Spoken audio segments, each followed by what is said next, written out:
ओम शांति। मधुर व्यवहार की कथा।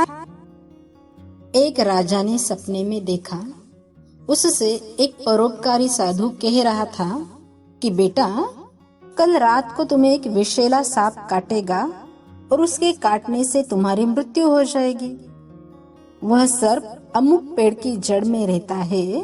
वह तुमसे पूर्व जन्म की शत्रुता का बदला लेना चाहता है। सुबह हुई, राजा सोकर उठा और अपने सपने की बात आत्मरक्षा के लिए क्या उपाय करना चाहिए इसे लेकर विचार करने लगा।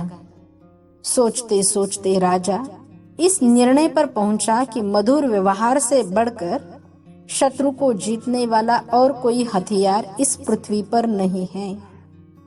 उसने सर्प के साथ मधुर व्यवहार करके उसका मन बदल देने का निश्चय किया। शाम होते ही राजा ने उस पेड़ की जड़ से लेकर अपनी शैया तक फूलों का बिछौना बिछवा दिया, सुगंधित जलों का छिड़काव करवाया, मीठे दूध के कटोरे जगह जगह पर रखवा दिए और सेवकों से कह दिया कि रात को जब सर्प निकले तो कोई उसे किसी प्रकार कष्ट पहुंचाने की कोशिश न करे। रात को सांप अपनी बांबी में से बाहर निकला और राजा के महल की तरफ चल दिया। वह जैसे आगे बढ़ता गया, अपने लिए की गई स्वागत व्यवस्था को देख देख कर आनंदित होता गया। कोमल बिछौने पर लेटता हुआ मन भावनी सुगंध का रसास्वादन करता हुआ जगह जगह पर मीठा दूध पीता हुआ आगे बढ़ता था। इस तरह क्रोध के स्थान पर संतोष और प्रसन्नता के भाव उसमें बढ़ने लगे। जैसे जैसे वह आगे चलता गया, वैसे ही वैसे उसका क्रोध कम होता गया। राजमहल में जब वह प्रवेश करने लगा तो देखा कि प्रहरी और द्वारपाल सशस्त्र खड़े हैं, परंतु उसे जरा भी हानि पहुंचाने की चेष्टा नहीं करते।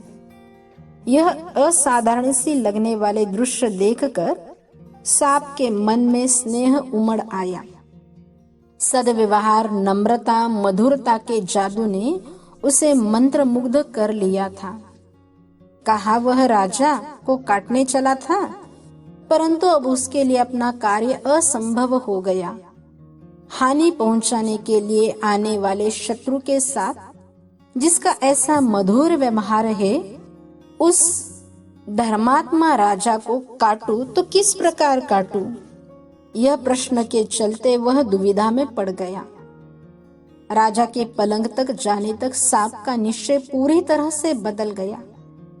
उधर समय से कुछ देर बाद सांप राजा के शयन कक्ष में पहुंचा। सांप ने राजा से कहा, राजन, मैं तुम्हें काटकर अपने पूर्व जन्म का बदला चुकाने आया था, परंतु तुम्हारे सौजन्य और सद्व्यवहार ने मुझे परास्त कर दिया। अब मैं तुम्हारा शत्रु नहीं, मित्र हूँ। मित्रता के उपहार स्वरूप अपनी बहुमूल्य मणि मैं तुम्हें दे रहा हूँ।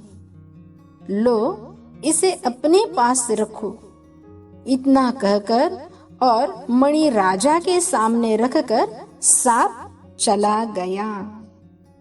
तो इस कथा से शिक्षा, सद्व्यवहार द्वारा कठिन से कठिन कार्य को सरल बनाया जा सकता है। यदि व्यक्ति व्यवहार कुशल है तो वह सब कुछ पाने में कामयाब होता है जिसे पाने की वह हार्दिक इच्छा रखता है। और परमात्मा शिव भी कहते हैं, अपने स्वभाव को सरल बनाओ। आपसे यदि कोई गुस्सा हो तो भी आप उसके लिए शुभ भावना रखो, तो कभी न कभी तो वह बदल ही जाएगा। ओम शांति।